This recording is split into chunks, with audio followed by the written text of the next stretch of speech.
E aí galera, tudo bem com vocês? Eu sou o Sam Reis. Estou aqui com a nossa família, eu, a Ana, Miguel, a Bebel e o amiguinho deles, o Luciano. Estamos chegando, sabe onde, gente? No Parque Discovery. Alguém já ouviu falar nesse parque aqui em Portugal? Nós estamos na cidade de Mafra. Vire à direita e depois seu destino estará à direita. O GPS se atrapalhou. E nós estamos chegando aqui no parque, olha lá, grava lá, Ana. É um parque onde é mostrado uma segunda opção no que diz respeito à criação do mundo, à criação do universo. Então a gente veio aqui visitar. Olha, filma ali. Aí, ó. Parque Discovery. Então, galera, aproveitar que ainda não tem muitas pessoas aqui, eu quero mostrar essa parte aqui da piscina aqui do Parque Discovery. A princípio tem muitas estruturas, muitos lugares aqui disponíveis para quem está aqui usufruir, né? Aqui é a área da piscina. Você veja que tem rede, já tem as cadeiras de praia, tem aqui mais lugares para estar colocando as cadeiras. É uma área totalmente arborizada, né? E tá aí a piscina, uma piscina bem legal. Ali tem banheiros e deixa eu mostrar aqui para vocês. Deixa eu passar por aqui. Olha só que lugar legal. Tô gostando desse lugar aqui. Tem uma baita de uma churrasqueira ali. A gente marcou toca, devia ter trazido mais carnes para usar, né? Para fazer um churrasco bom aqui. Aqui tem os balneários, né? Chuveiro, ali lugar para colocar uma despensa. E lá em cima tá a recepção. Vejam só, gente, ainda tem aqui esses lugares aqui, ó, que é para acampar. Eu acho que se você combinar certinho com eles aí, deve ter uma taxa, né? Trampolim lá atrás para as crianças. Mas ó, tem esses iglus, vamos chamar assim, bem legal, bem top, para ficar aqui durante a noite.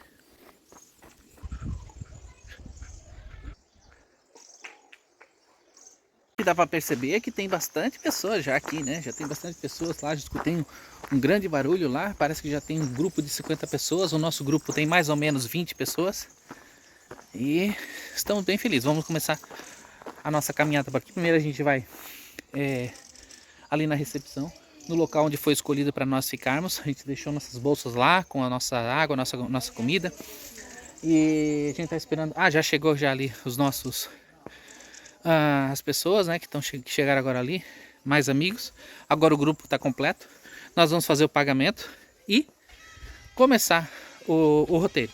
O roteiro já é pré-definido pelo lugar aqui e a gente vai seguir o roteiro deles.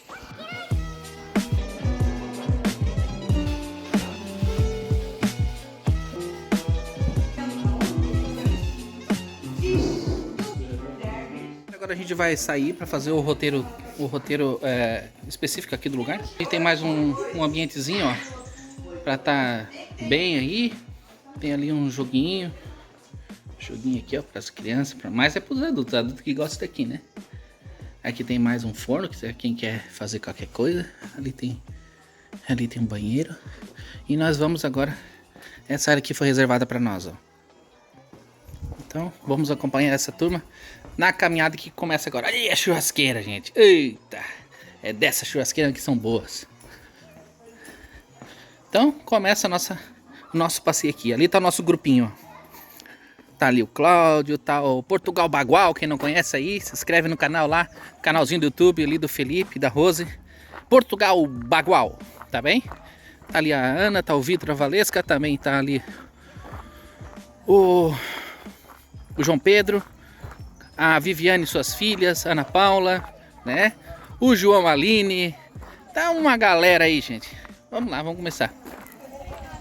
Nesta parte aqui, nós falamos essencialmente sobre os manuscritos bíblicos. Ou seja, como é que a palavra chegou até nós, o que é que nós podemos confiar nela. Na parte do museu, vamos ver um bocadinho da história do povo de Israel e depois vamos falar sobre a criação, vamos ver animais embalsamados, vamos ver fósseis. Portanto, vai ser coisas muito interessantes para aprender. E é por isso que este parque se chama Parque Discovery, onde aprendemos, podem fazer perguntas com ordem e espero que tenham um bom tempo, que isto de facto seja uma oportunidade também para vos abrir um bocadinho os olhos. Nós não somos os únicos, a nossa fé não é uma fé cega, aquilo que nós vemos ou aquilo em que nós acreditamos é confirmado com as provas que estão à nossa volta. E é disso que vamos falar um bocadinho hoje. Tudo podem se aproximar, vamos dar uma pequenina introdução aqui ao tema. E as crianças podem se aproximar, vão tocar, vão responder a perguntas. Nós aqui essencialmente iremos falar de 3 materiais em que os textos bíblicos foram passados de geração em geração. Logicamente também foram passados via oral, mas o que nós vamos falar aqui são de 3 materiais diferentes que sobreviveram ao longo do tempo. O primeiro que nós vamos falar encontra-se neste aqui. Quando vocês olham para isto parece barro, algo simples. Portanto, nós podemos também chamar isto de tabuinhas de argila. Portanto, argila, uma forma de barro. E os textos antigos foram encontrados na cidade de Ebla, na Síria, mais de 20.000 tabuinhas escritas em cuneiforme. Cuneiforme não é um idioma, é basicamente símbolos e cada idioma tem os seus próprios símbolos. Pode ir entre a 10.000 símbolos por idioma. Estes foram os textos mais antigos que encontramos. Mas nós, antes de passarmos para o texto bíblico, eu gostaria de povos que relatam que nós encontramos na Bíblia, mas de povos exteriores que observaram o conteúdo que nós temos na Bíblia. Por exemplo, este aqui por baixo é o cilindro de Ciro. E isto é um texto onde fala da repatriação do povo de Israel da Babilónia para Jerusalém. Portanto, o que está escrito em Esdras, capítulo 1, versículo 1 ou versículo 4, encontra-se neste documento. Estes não são originais, são cópias. Os documentos originais que vocês veem, isto encontram-se nestas vitrines e naquele lado do fundo, mas tudo o que nós temos aqui à volta são representações fiéis dos originais para mostrar aquilo que foi encontrado. Nós temos aqui, por exemplo, este é o prisma de Senaqueribe, ou também pode ser apelidado de Anais de Senaqueribe, é uma coletânea de 3. E aqui o rei Senaqueribe, com certeza já estão familiarizados com este rei, era um rei que se gabava das suas conquistas. No entanto, a história que está aqui, ou que ele pretende se gabar, encontramos em 3 locais diferentes na Bíblia. 2 de Reis 19, 2 de Crónicas 32 e Isaías 37 fala que quando ele quis atacar Jerusalém e sitiou a cidade, Deus enviou o anjo do Senhor e matou 185.000 soldados assírios. E o rei voltou para a sua terra, onde posteriormente o seu filho o matou. Isto está descrito não uma, não 2, mas 3 vezes na Bíblia e também está relatado. Outro texto interessante, eu não sei se algum de vocês já deu na escola, por exemplo, sabem, já viram este artigo aqui? Têm ideia do que é? Não? Ok. Chama-se Épico de Gilgamesh. E é muito conhecido porquê? Portanto, é uma história babilónica que refere o dilúvio, que nós encontramos na Bíblia. Isto é uma coletânea de 12 tabuinhas, esta é a 11ª, e fala acerca do dilúvio. Isto era o rei Uruk, que queria atingir a imortalidade, e encontramos nesta tabuinha, de facto, relatos do dilúvio. Então nós encontramos aqui, rodeados de textos bíblicos, também de provas exteriores ao texto bíblico que comprovam ou que confirmam o que está escrito aqui.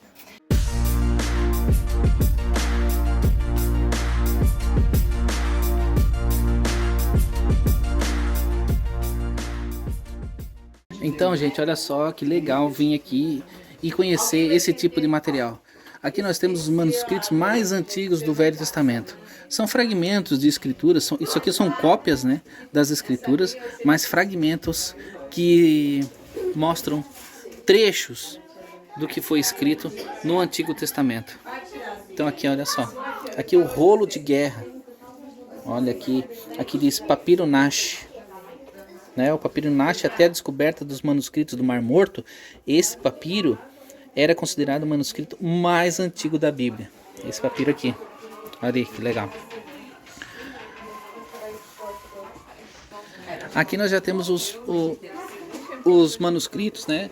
Os primeiros manuscritos do Novo Testamento.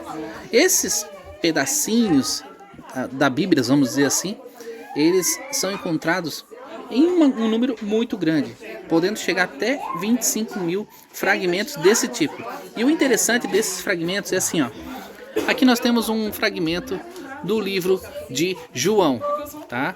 João capítulo 18, versículo... cadê o versículo 33?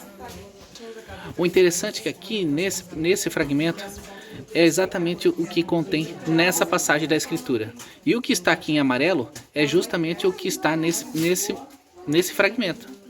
E o que está nesse fragmento aqui, está escrito em grego, a gente pode ver que é exatamente aquilo que a gente encontra nas nossas Bíblias nos dias de hoje, nas Bíblias em grego. Então isso é maravilhoso, porque nós percebemos que esse fragmento traz a veracidade do que foi escrito naquela altura, e o que nós temos hoje é exatamente o que foi escrito há séculos atrás. Salmo 33, acho. Olha só, gente, aqui a gente tem alguns fragmentos, alguns livros, né, que mostram os códices, né? Então, aqui nós temos o Códice Efraim, nós temos aqui o Codex Cottonianus. Aqui, gente, aqui escrito em latim. Que maravilha. É show de bola, hein? O manuscrito em latim do século 8. Esse pergaminho aqui expõe o Salmo 22 na folha esquerda e o Salmo 26 na folha direita, né? Porque tinha várias folhas, é como se fosse quando a gente vai imprimir um caderninho, fica assim. Então é show de bola, nós estamos bem entusiasmados. Vejam aqui, tem aqui mais pergaminhos e aqui está o livro de Esther. Olha, me diz uma coisa, o livro de Esther, ele é realmente desse tamanho mesmo? O comprimento dele? Esse é o livro completo e original, nesta vitrine em papiro, naquela vitrine em pergaminho. Ah, tá. Ele foi achado na Argentina, foi produzido na Polónia há 400 anos. Há 400 anos. 400 anos, correto. Sim. E estes são originais também. Que maravilha. Então, galera, como eu estava falando para vocês, vale a pena vir aqui, vale a pena estar vendo de perto e conhecendo essa história magnífica que Deus deixou para nós, escrito, né? Escrito. Nós chamamos de escrituras sagradas justamente por causa disso, por causa que quando nós vamos a fundo, quando nós usamos a ciência para ir até lá e pesquisar sobre isso, nós vemos que inexplicavelmente a palavra de Deus, ela não muda nos séculos dos séculos, cópia após cópia, após cópia, após cópia, até a Bíblia que a sua mãe comprou, que a sua avó comprou, que a sua mãe comprou, que você comprou, que você deu para os seus filhos agora, elas estão exatamente escritas como foram escritas há séculos e séculos atrás. Os pergaminhos do Mar Morto ali, você pode ver, tem ali uma cópia do livro de Isaías. O livro de Isaías,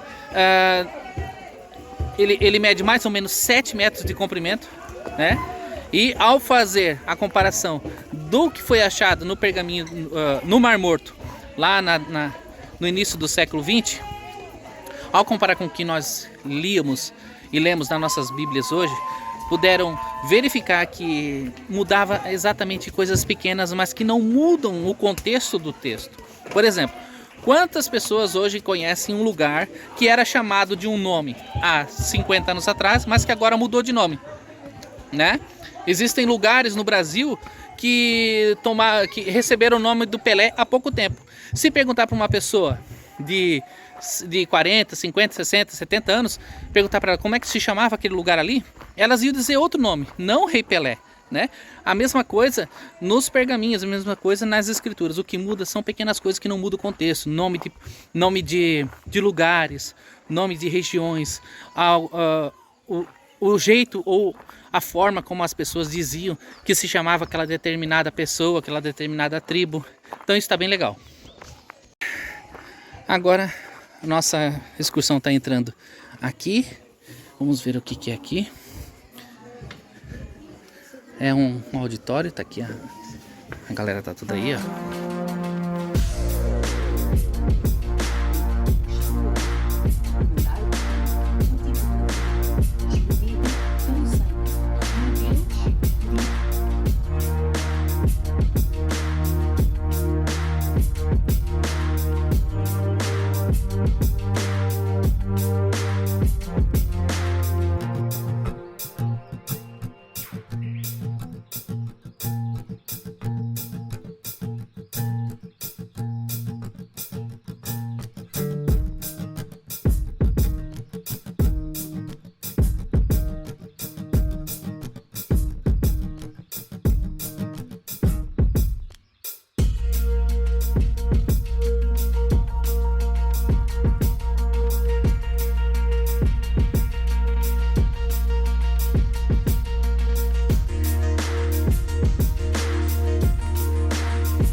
quase 600 anos, perdão, já estamos em 2000. Ela está escrita em alemão, foi a última edição ainda sem versículos, portanto ainda só vão encontrar os capítulos, versículos não tem. E o mais engraçado é, pronto, agora os donos do parque, eles são alemães, e eles dizem que, apesar de ter tanto tempo, a própria língua alemã não variou muito. Eles conseguem ler, no nosso caso já não é bem assim. Eu tenho sempre na prensa de Gutenberg, nós temos uma matriz da primeira página, da primeira tradução da Bíblia em português, e, por exemplo, Moisés era escrito com Y, céu não é com U, é com O. Então a nossa língua, de facto, já teve bastantes acordos ortográficos ao longo dos séculos. E esta aqui ainda é bastante... Conseguem ler, apesar de terem passado tanto tempo, conseguem ler com fluidez. Vamos apresentar a Bíblia impressa mais pequena do mundo. É esta aqui, está escrita em inglês, é a versão King James. Exatamente, muito obrigada, é isso mesmo que eu estava a procurar. E só se consegue ler à lupa. Já que tinhas na mão, quer experimentar, está em inglês. Portanto, é a Bíblia completa, Antigo e Novo Testamento. Pelo menos um. Who can bring a key?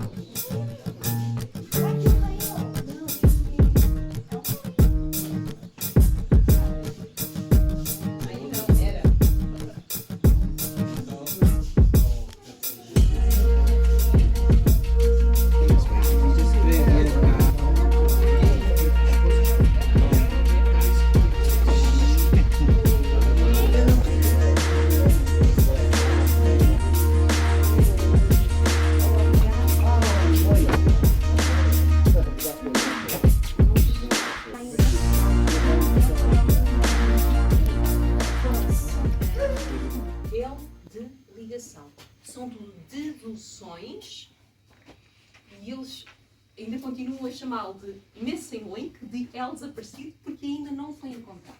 E aqui nós falamos das diferenças entre os crânios do macaco e os crânios do humano. Há macacos que já foram extintos, como por exemplo a espécie da Lucy, que é Australopithecus, e também formas de humano que já foram extintas, por exemplo o Neandertal. Mas o que nós observamos ao comparar os crânios é que todos estes têm características únicas dos macacos e todos estes têm características únicas dos humanos. Os humanos, por exemplo, enterram os seus mortos, fabricam ferramentas complexas, fazem pinturas, falam, pensam, oram, adoram, produzem música. Os macacos não fazem nada disto.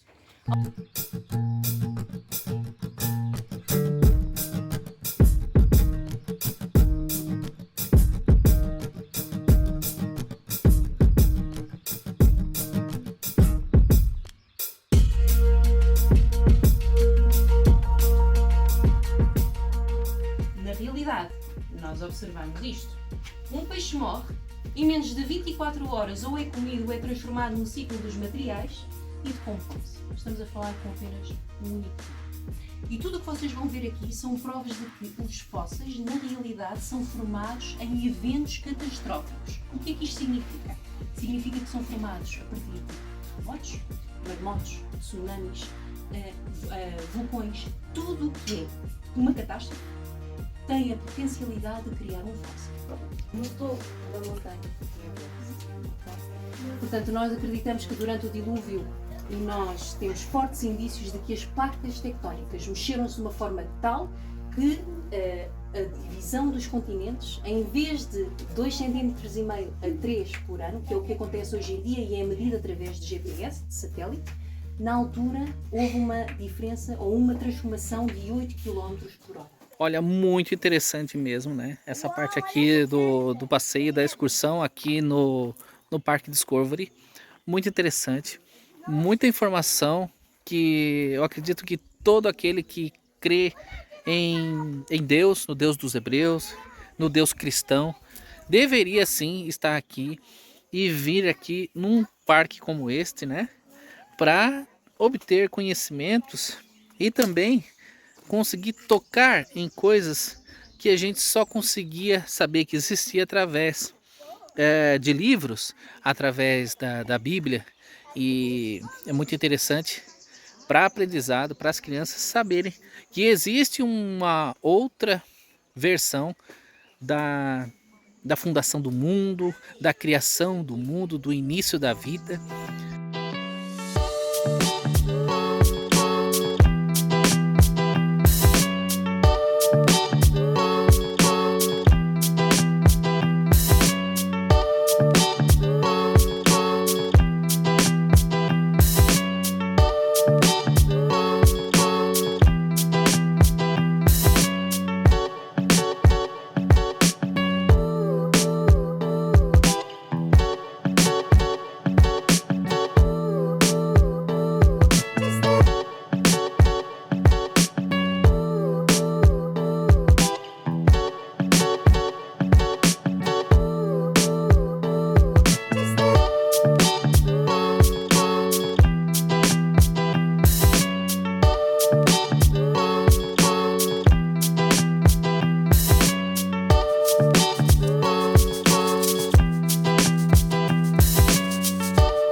Então, galera, agora a gente já passeou pela trilha ali onde tinha os dinossauros e agora nós vamos estar passando por dentro do planetário. Vamos dar uma olhadinha nesse planetário? Eu acho que é o nosso último roteiro pré-definido aqui, depois a gente tem um tempo livre, né? E vamos ali olhar isso daí.